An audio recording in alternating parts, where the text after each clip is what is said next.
हमारे YouTube channel Krishna Gurukul में। आज हम डिस्कस करेंगे बाल विवाह के बारे में।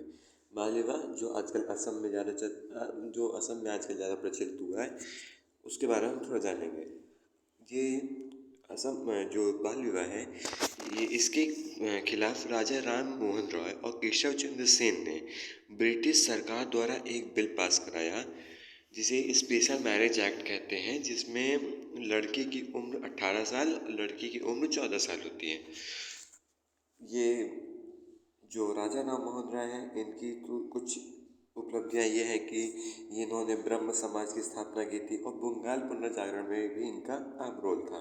इनकी जन्मतिथि 22 मई 1972 से 27 सितंबर 1833 को इनकी मृत्यु की तिथि है।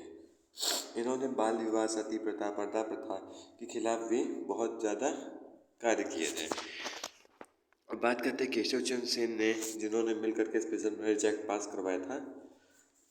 सरकार के समक्ष ये प्रस्ताव रखा था, जिसने सरकार ने बिल पास कराया था।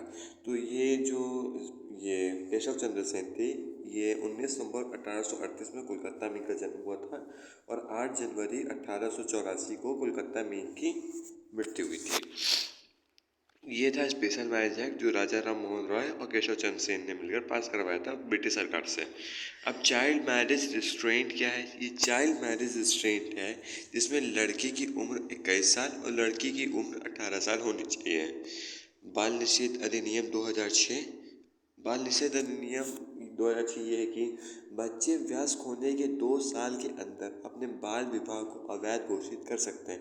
वयस्क मान लीजिए 18 साल या फिर उसके 2 साल के होने के अंदर अंदर ये अपने जो उनके साथ जो इनका बाल विवाह कराया गया था, ये उसको अवैध घोषित कर सकते हैं। इस बाल विवाह निषेध अधिनियम 2006 में यही कमी थी कि ये इसमें मुस्लिमों पर लागू नहीं होता है।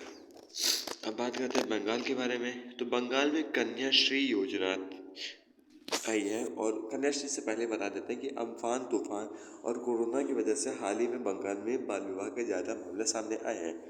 तो ये कन्याश्री योजना क्या है, ये आपको बता दीजिए। नहीं, उससे पहले आपको बता देते हैं कि अम्फान तूफान है, इससे बहुत सारे देश प्रभावित हुए थे।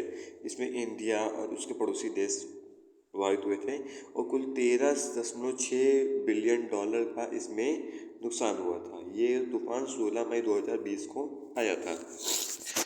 और कोरोना के बारे में तो आप जानते ही हैं।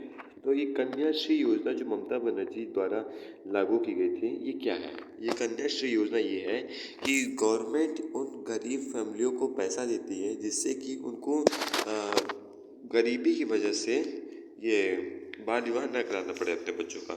तो वहाँ की सरकार ने ये अच्छा कदम उठाया। उनको ये लगा कि ये गरीबी की वजह से ही बाल विवाह हो रहे हैं, तो उन्होंने जो गरीब परिवार है उनको पैसे दिए कि भैया कम से कम कि इनको इस वजह से नहीं बाल विवाह कराना पड़े।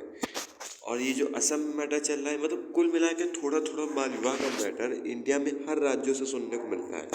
असम में पॉस्को एक्ट लागू किया गया था और ये 1 हफ्ते के अंदर अंदर जो हिमंता बिश्वा शर्मा है वहाँ के सीएम, इन्होंने कोशिश की कि किसी भी तरीके से उनके यहाँ पे बाल विवाह के केस को रोका जाए। तो इन्होंने उसमें जो बाल विवाह में शामिल हुए रहते हैं उन सबको अरेस्ट करवाना वगैरह वगैरह इन्होंने काम करवाया था। अब आपको बताया जाए कि पॉस्को एक्ट क्या है। पॉस्को एक्ट ये इसका फुल फॉर्म है protection of children against sexual offence. ये पॉस्को एक्ट है। इसमें जो मोदी सरकार है उन्होंने इसको बाल विवाह को थोड़ा बहुत रिलेट कर दिया पॉस्को एक्ट से। और शारदा एक्ट क्या है? शारदा एक्ट ये है राय बहादुर हरविलास शारदा, इन्होंने बाल विवाह निरोध अधिनियम 1929, जिसको शारदा अधिनियम के नाम से जाना जाता है, कि उसको पास कराते हैं। ये 28 अप्रैल 1929 को पारित किया गया था, जिसके हिसाब से लड़की की उम्र 14 साल और लड़के की उम्र 17 साल होनी चाहिए। जोशी समिति ने 20 जून 2019 को रिपोर्ट प्रस्तुत की और 28 सितंबर 1929 को इंपीरियल लेजिस्लेटिव काउंसिल ने उसको पारित कर दिया और फिर ये 1 अप्रैल 1930 से लागू हो गया था। तो आपने जाना कि बाल विवाह क्या है। बाल विवाह में के खिलाफ जो भारत के कुछ राज्य हैं उनका क्या कदम उठाया गया है, और ये कुछ बाल विवाह से रिलेटेड इतिहास हमने आपको बताएं।